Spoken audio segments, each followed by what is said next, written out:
My name is Evan Hill with All Seasons Exteriors here in May of 2022 at 395 South Lewis Street in Lakewood, Colorado, doing a roof inspection.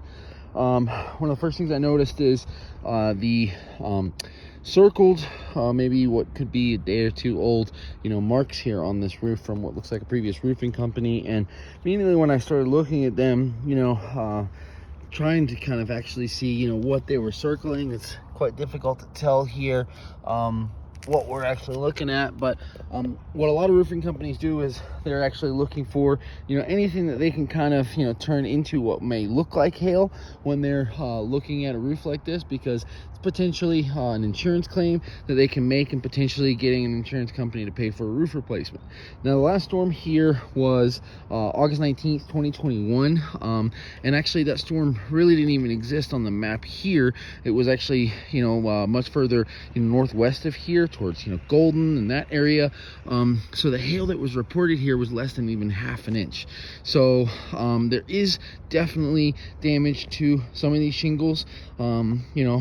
If I'm being very straightforward, yep, some of this is definitely hail damage. As you can see, some of the larger hail strikes that I found on the roof. And how I know that is they're in a circular pattern like that. They've dislodged the granules, they've exposed the top layer of the shingle, which is now exposure to the weather. The problem with that is because now it's just going to erode with sun and water and snow, so it is compromised. It's not going to leak anytime soon. But is there also wear and tear on this roof? Absolutely. So whether an insurance company will actually pay for this is not just about these spots on the roof. It's much more than that. They look for what is called collateral or other damage, because it's quite easy for a roofing company to kind of easily manufacture what looks like damage on a roof. These soft metal vents right here have no dents on them. Also, these ridge cap shingles that are on the peak of the roof, typically if the entire roof was damaged enough to do a full roof replacement, you would see a lot more damage on these because they're bent and they're more susceptible to damage. I'm only seeing like a couple of small places.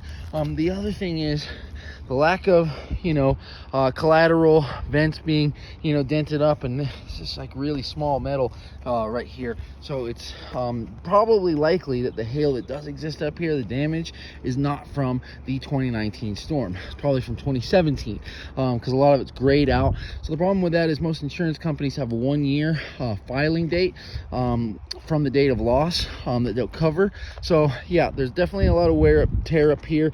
This flat roofing section has definitely some wear and tear and some granular loss. So it would be kind of challenging to get a roofing company also to find hail damage up here when there's so much, like I said, wear and tear just from a lot of exposure to the sun. So should a new roof go on this home? Probably. Is it going to leak immediately? Definitely not. Will an insurance company pay for this? It's really a 50-50.